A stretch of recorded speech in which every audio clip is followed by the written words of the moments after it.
Hi అండి, welcome back to my channel. So ఈరోజు video వచ్చేసి నేను చికెన్తోని ఒక మంచి రెసిపీ చేసి చూపిస్తున్నానండి. అండ్ ఇది మన యూట్యూబ్లో కానీ ఇన్స్టాలో కానీ చాలా వైరల్ అవుతున్న రెసిపీ. సో ఒకసారి చేసి చూద్దాము ఎలా ఉంటుందో అని చెప్పేసి నేను కూడా మీకు ఈ రెసిపీ వీడియో చూపిస్తున్నాను. సో ఎక్కడ మిస్ అవ్వకుండా కంప్లీట్గా చూడండి.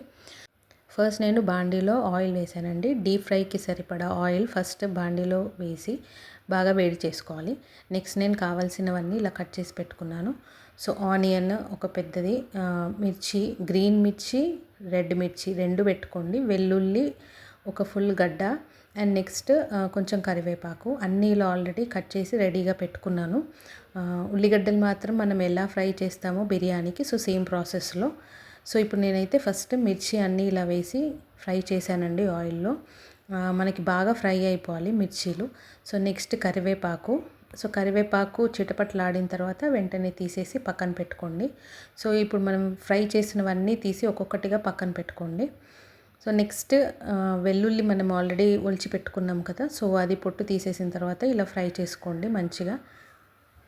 ఇప్పుడు వెల్లుల్లి కూడా తీసేసి పక్కన పెట్టేసుకోండి. అండ్ నెక్స్ట్ వచ్చేసరికి ఎండుమిర్చి అండి. ఎండుమిర్చి తొందరగా నల్లగా అయిపోతాయి కాబట్టి కొంచెం సిమ్లో పెట్టేసుకొని ఒక 2-3 టైమ్స్ అటు ఇటు తిప్పేసి వెంటనే తీసేయండి. మరీ బ్లాక్ అయ్యే వరకు ఉంచకండి. సో ఏంటంటే టేస్ట్ మారిపోతుంది అండ్ కలర్ కూడా మారిపోతుంది. సో నెక్స్ట్ ఇంకా ఉల్లిగడ్డలు వేసేసి ఫ్రై చేసుకోండి. సో ఉల్లిగడ్డలు మనం మామూలుగా బిర్యానీకి ఎలా ఫ్రై చేసుకుంటామో డీప్ ఫ్రై, అండ్ మనకి ఇలా క్రిస్పీగా క్రంచీగా వస్తాయి కదా, సో సేమ్ వే అలాగే మనం ఇప్పుడు ఆనియన్స్ కూడా ఫ్రై చేసుకోవాలి. అండ్ కట్ చేయడం కూడా ఇలా పొడుగ్గానే కట్ చేయండి, చిన్న చిన్నగా కట్ చేయొద్దు. సో మనం బిర్యానీకి యాజ్ ఇట్ ఈజ్ అండి, బిర్యానీకి ఎలా ఫ్రై చేస్తామో అలాగే కట్ చేసుకొని సన్నగా పొడుగ్గా, సో సేమ్ అలాగే మనం ఫ్రై కూడా చేసుకోవాలన్నమాట. సో ఇప్పుడు నేను ఆనియన్స్ అన్నీ ఫ్రై చేసుకుంటున్నాను. సో ఈ రెసిపీ వచ్చేసి సోషల్ మీడియాలో బాగా వైరల్ అవుతుందండి.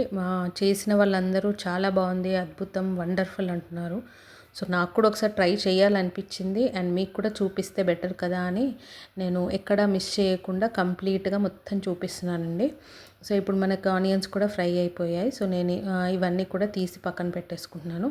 సో ఆనియన్స్ మరీ బ్లాక్గా అయ్యే వరకు చేయకండి, కొంచెం రెడ్డిష్గా ఉన్నప్పుడే తీసేసుకోండి. ఇప్పుడు నేను 1/2 kg బోన్లెస్ చికెన్ అండి. సో ఇవన్నీ కొంచెం చిన్న చిన్నగా కట్ చేయించుకొని తీసుకొచ్చాను. సో 1/2 kg చికెన్కే ఇప్పుడు నేను మీకు చూపించిన మెజర్మెంట్స్ అంతా అండి, ఎక్కువ తక్కువ అవ్వకుండా మీరు చూసుకోండి.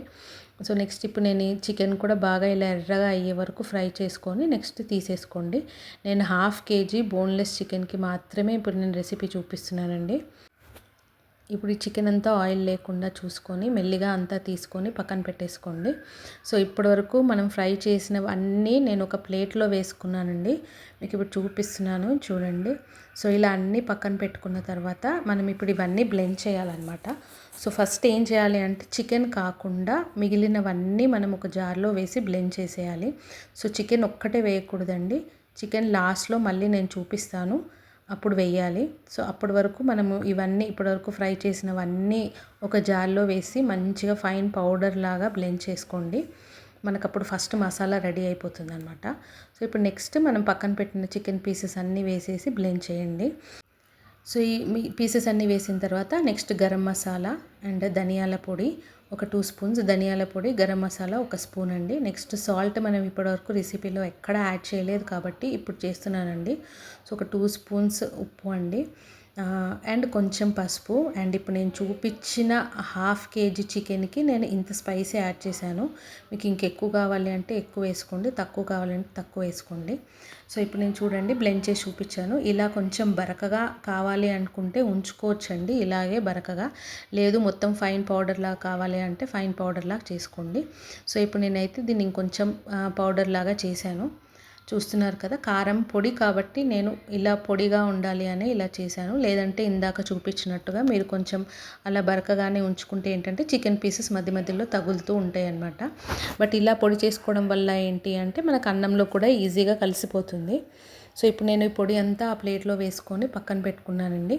అండ్ నెక్స్ట్ ఇది కొంచెం నిలువ ఉండాలి మనకి కొన్ని డేస్ అంటే మాత్రం మనం దీంట్లో కొంచెం ఒక లెమన్ యాడ్ చేస్తే కనుక లెమన్ జ్యూస్, సో మనకి కొన్ని రోజులు నిలువ ఉంటుందండి, ఒక 1 వీక్ వరకు. అది కూడా ఫ్రిడ్జ్లో పెడితేనే ఉంటుందండి. సో ఫ్రిడ్జ్లో పెట్టకుండా బయట పెడితే మాత్రం ఇది ఎక్కువ రోజులైతే ఏమి ఉండదండి నాకు తెలిసి. సో నేనైతే ఇప్పుడు ఒక ఫుల్ లెమన్ ఇందులో జ్యూస్ వేసి కలిపేస్తున్నాను ఒకసారి. సో ఇంకా మనకి ఇప్పుడు కారం పొడి రెడీ అయిపోతుందండి. సో చికెన్ కారం పొడి మనకి రెడీ అయిపోయింది. సో ఇప్పుడు మనం దీని టేస్ట్ ఎలా ఉంది ఏంటి ఇవన్నీ నేను మీకు ఎక్స్ప్లెయిన్ చేస్తూ ఉంటాను.